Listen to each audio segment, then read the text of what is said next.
Hello again. I've been following with great interest the background to the explosion in Liverpool, and although the authorities are trying to portray it as a one-off incident by somebody with mental health problems, that doesn't really add up. I might mention I have something of an interest in terrorism in Britain, and indeed I've written a book on the subject about bombings in Victorian and Edwardian London. There are distinct similarities between that period of history and the one we are now living through.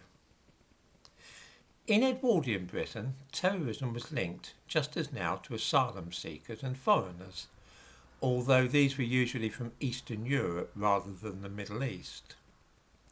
As far as the Liverpool case is concerned, we are told that the perpetrator was somebody with a history of mental illness. He had spent 6 months in a psychiatric unit after being sectioned for an unfortunate incident involving a knife. This business is intriguing though because it involved a huge amount of planning to make that bomb, to rent the premises used and so on. And also a lot of money must have been supplied from somewhere other than the state benefits upon which this man was wholly reliant, at least in theory. For example, he was living in a hostel for asylum seekers in Sutcliffe Street in Liverpool.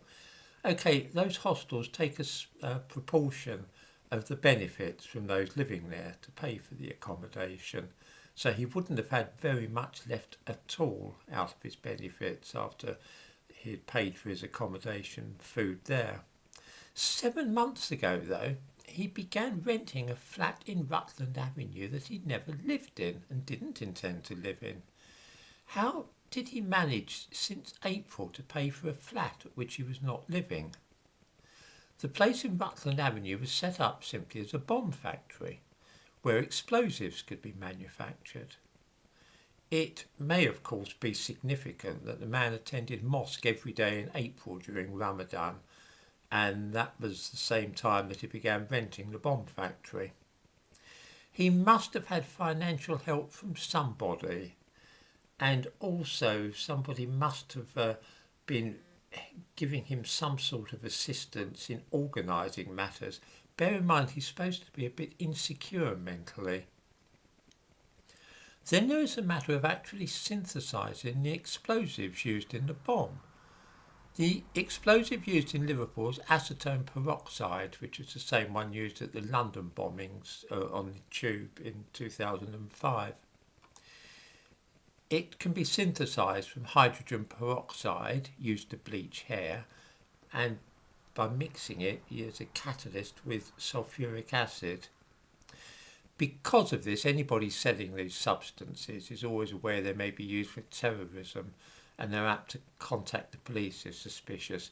If you tried to buy a gallon of hydrogen peroxide and you weren't a hairdressing salon, for example, you would probably find yourself in difficulty. In Victorian London, the preferred explosive of foreign terrorists was nitroglycerine.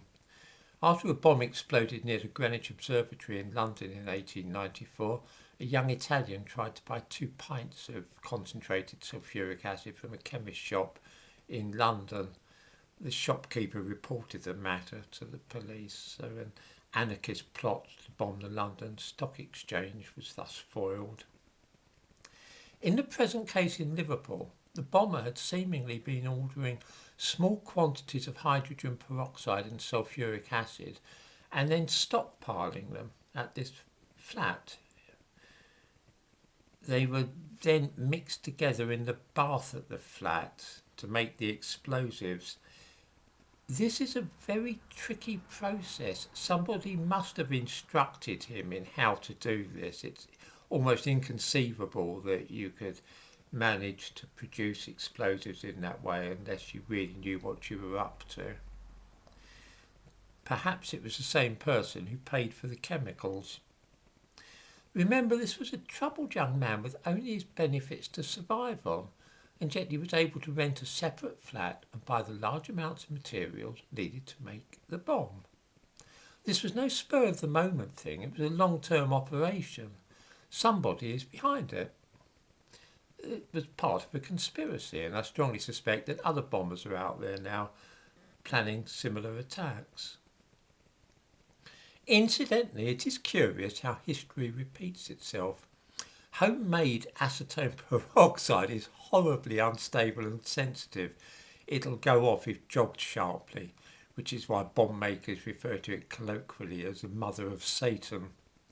The same applies, of course, to homemade nitroglycerine. I mentioned the attack on Greenwich Observatory, which was carried out in 1894 by a Frenchman called Marshal Bourdin. Just as in the Liverpool case, Bourdin had been mixing up chemicals in a bathtub and managed to produce about a gallon of nitroglycerine in this way. Unfortunately, as he walked up the path through Greenwich Park, the path up the hill leading to the observatory, Bourdin stumbled, and the resultant shock was sufficient to set off his bomb prematurely. Just as in Liverpool, the bomber was killed by his own bomb. Classic case of what's known as an own goal.